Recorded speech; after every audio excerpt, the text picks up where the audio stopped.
Have you ever heard someone say, it doesn't matter what you believe, as long as you're sincere? Or maybe, all roads lead to God. These ideas sound so peaceful, so inclusive, don't they? They feel good. They promote a sense of unity in a world that feels so divided. But what if I told you that one of the greatest and most dangerous lies of our time is hiding within that very sentiment?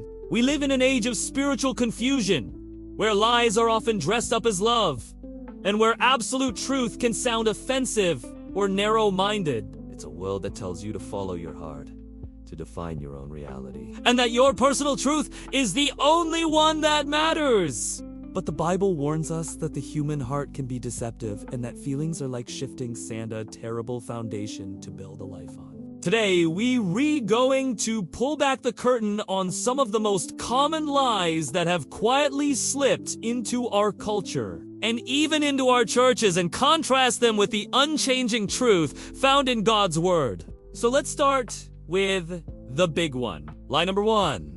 All religions are just different paths leading to the same God. This is a cornerstone of modern spirituality. People will say, we're all climbing the same mountain, just from different sides. It's a beautiful picture, but it completely ignores what the founders of these faiths actually taught. Most importantly, it contradicts the very words of Jesus Christ himself. In the Gospel of John, chapter 14, verse 6, Jesus makes a statement that is incredibly clear and exclusive. He says, I am the way, the truth, and the life. No one comes to the Father except through me. Now, in our culture, that sounds arrogant. It sounds intolerant. But think about it from a different perspective. If you were lost in a forest and someone knew the only safe path out, would their clear direction be hateful or would it be merciful?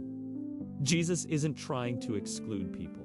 He's providing the one and only way to be rescued. He's the only one who lived a sinless life, died in our place, and physically rose from the grave, conquering death itself.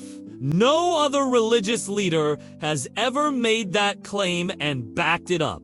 This isn't a message of hate. It's a message of profound mercy, showing us the specific, singular way to be reconciled with the holy God. This brings us to lie number 2. If I'm a good person, I'll go to heaven. This is probably the most popular belief in the world, inside and outside the church. We think of it like a cosmic scale. As long as our good deeds outweigh our bad deeds, we're in, right? We volunteer. We're nice to our neighbors. We try not to hurt anyone. Surely, that's enough. But the Bible sets a completely different standard. The standard isn't being better than most people.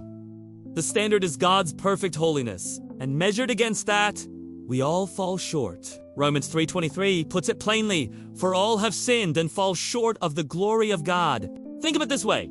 If you committed a serious crime, could you go before a judge and say, but Your Honor, look at all the good things I've done. I helped my elderly neighbor and donate to charity. The judge would rightly say, that's wonderful, but it doesn't erase the crime you committed. Justice must be served. In the same way, our good works can never erase the stain of our sin. Sin requires a payment. And the incredible news of the gospel is that Jesus paid that debt for us on the cross. It's not our goodness that saves us. It's His grace, received through faith. Next up, lie number 3. God just wants me to be happy. We hear this all the time. People use it to justify leaving a marriage, quitting a commitment, or chasing a feeling. The logic is, if this doesn't make me happy, God must not want it for me. But the Bible shows us that God's primary goal for us isn't our immediate, fleeting happiness. It's something much deeper, much more lasting. He wants us to be holy. 1 Peter 1:16 says, be holy because I am holy. Happiness often depends on our circumstances. When things are good, we're happy. When they're bad, we're not. But holiness is about our character becoming more like Christ's, regardless of our situation. God is far more interested in our transformation than in our temporary comfort. The amazing paradox is that true, lasting joy. A joy that circumstances cannot touch is actually a byproduct of pursuing holiness and obedience to God. He wants to give you something far better than simple happiness. He wants to give you himself. Finally, we come to lie number 4. The defining lie of our generation. My truth is what matters.